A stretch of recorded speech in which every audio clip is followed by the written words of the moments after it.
Guess what? It's Friday. All right, so today I am going to show you everything I know about the GReddy Profec electronic boost controller. The reason I chose this product today to show you is it is my favorite electronic boost controller. I'll tell you this right now. GReddy is not sponsoring this video. I just love this boost controller compared to any other ones that I've used in my previous builds or even our customer builds in the past. This seems to be the best one in my opinion because of a few things. One, the packaging quality is definitely bar none to other boost controllers. Two, the actual unit itself, the controller that you use to change the boost, to set your boost limits and things like that, is excellent. The feel of the dial, the buttons, the display itself, it's very high quality, and you get what you pay for basically with this unit. So currently, this unit is priced a little bit over $400.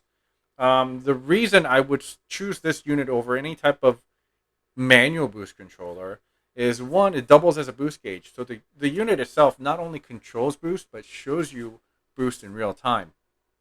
This particular unit shows you in either KPA, which in other words, is called bar when you're into boost, KPA when you're in vacuum, and then it also shows in PSI as well. So for those of us in the U.S. who prefer looking at things in PSI, you can have the PSI option, and obviously for those people who are used to bars, you can also have that option as well. Um, the real plus side to an electronic boost controller, on not besides the fact that it shows the boost, is it has overboost protection. um, the capability to basically set a limit on your boost that you want to be at. Let's say your car is normally set tuned to run at 22 psi, and you set the electronic boost controller boost limit at 23 and a half psi. So in certain situations, your car may overboost, and overboosting can be really bad. If you overboost too much, your car can actually end up throwing a rod through the block, doing other sorts of engine damage and things like that. But with a manual boost controller, there's no way for you to control that overboost. So if the boost goes over what you need to be, basically you need to keep your eye on the ball, you need to keep your eye on the gauge and let off the throttle. That's about all you can do. With an electronic boost controller, however, because you can set that boost limit, once it hits the boost limit, it'll open up the wastegate and make sure you're not going to blow up your engine.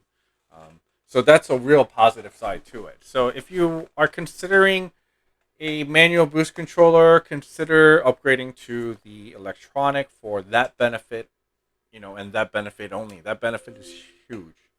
And then, if you consider a price of a manual boost controller, price of a boost gauge, and price of some type of a fail-safe system, electronic boost controller is going to be the more affordable, the more clean-cut option anyway. Okay?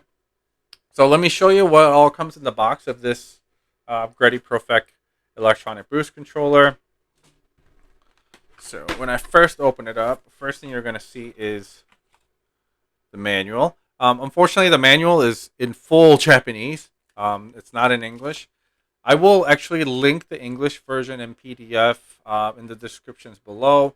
GReddy does include just the Japanese versions with these. I don't know why they don't include the English ones, but the English one's in PDF. So we'll have it in the descriptions, like I said. It comes with... So basically with GReddy, what they ended up doing is they separated the control brain module, basically, that controls everything. This is the one that reads the boost, that sends the signal to the solenoid to monitor, to basically monitor what boost you should be at. Also cuts boost if your boost level goes too high and things like that. And the controller is separated. This is an advantage because the controller can be very small when you do this. You don't need anything but basically a display screen. And everything, all the thinking is done in this box, which can be hidden under your dashboard. All right, so that's that. It comes with everything you need, like the vacuum lines and the little vacuum tees, and all the hardware for it. The biggest positive I see to this unit when it comes to the parts they provide is they provide a bracket for the solenoid. They also provide a separate bracket for your um, control display as well. A lot of the electronic boost controllers, one, it is a one big unit with the display and the brain box in one, so it's hard to find a place to mount the display unit because it's either so bulky or huge or oddly shaped.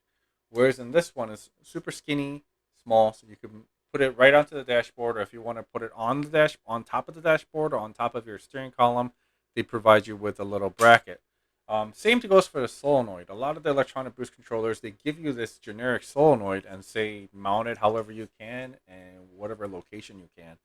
Um, GReddy actually supplies you with this, where the solenoid bolts to this, and this is actually a lot easier to mount using the mounting holes inside your engine bay, so it's nice and secure. It's not dangling anywhere. Okay, so it's a really neat system. I'm actually going to show you real quick on how to install this on both the internal wastegate and an external wastegate setup, so that you have an idea while you're installing to how to run the vacuum lines on your particular setup. And after that, we're just going to wrap up. And like I said, if you need any details of how to set this up, we are going to have the manual in English actually linked in the description, so make sure you check that out. Okay. All right, guys. So this is the English version of the manual from GReddy.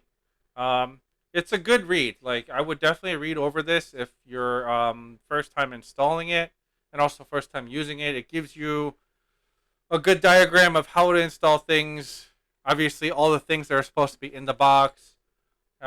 What functions that this has. I've actually talked about most of the functions that you're going to need anyway. But as having that document that shows you everything is also nice. I'm using this actually just to show you two different important diagrams. One, for a lot of people, they're going to be using an internally wastegated turbo. So there are two different ways to hook this up.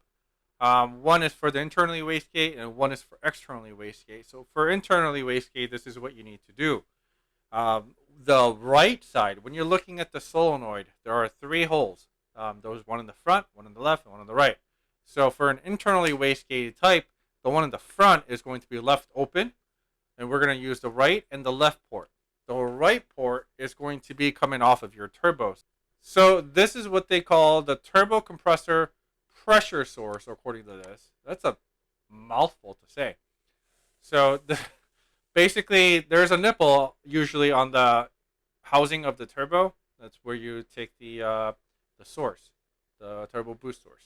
So that's what you're going to go on the right side of the solenoid, and on the left side, vacuum line is going to come out and go to the actual actuator / wastegate. So that's what's going to help control the internal wastegate. I'm going to scroll down so that we can see the external wastegate portion. Here it is. So the reason I wanted to go over this was this diagram was kind of confusing for people who are doing their install for the first time. So if you're running an external wastegate, there's a little bit more vacuum line running to it. So instead of using the right side of the solenoid, you're going to use the front side of the solenoid to run your boost source right off the turbo, as I talked about. The left side goes to the top port on the wastegate. When I say the top port is when you're looking at a wastegate, let's say you just set it down on the ground, with usually the colorful part up top and the metal portion on the bottom. The top port, doesn't matter how it's oriented while it's on the car. It's the top port of the actual wastegate physically is where you want to connect the left side of the solenoid. The bottom part of the wastegate you see here, if you see where my mouse is circling, it also says turbo compressor pressure source. So as over here it's showing as like two different sections, but technically all you have to do is put a T right here and then hook it to this. Get it? So you put a T right here. So one source goes to this, put a T, another source will go to the bottom of the wastegate. That is going to help control the boost on an externally wastegated turbo. With the external wastegated turbo, they usually have multiple ports on the bottom, multiple ports on the top. You want to close all the ones that you're not going to be using, and then just have two ports, one on the top and one on the bottom of the diaphragm. Okay. So yeah, that wraps up and concludes my video today. Hopefully you enjoyed the video. Hopefully I brought you some information that you didn't know before. And I will be back on the next one with yet another product that I could bring out to you. All right.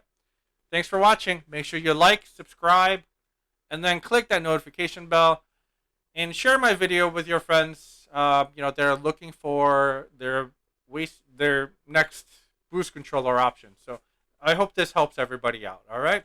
See you later.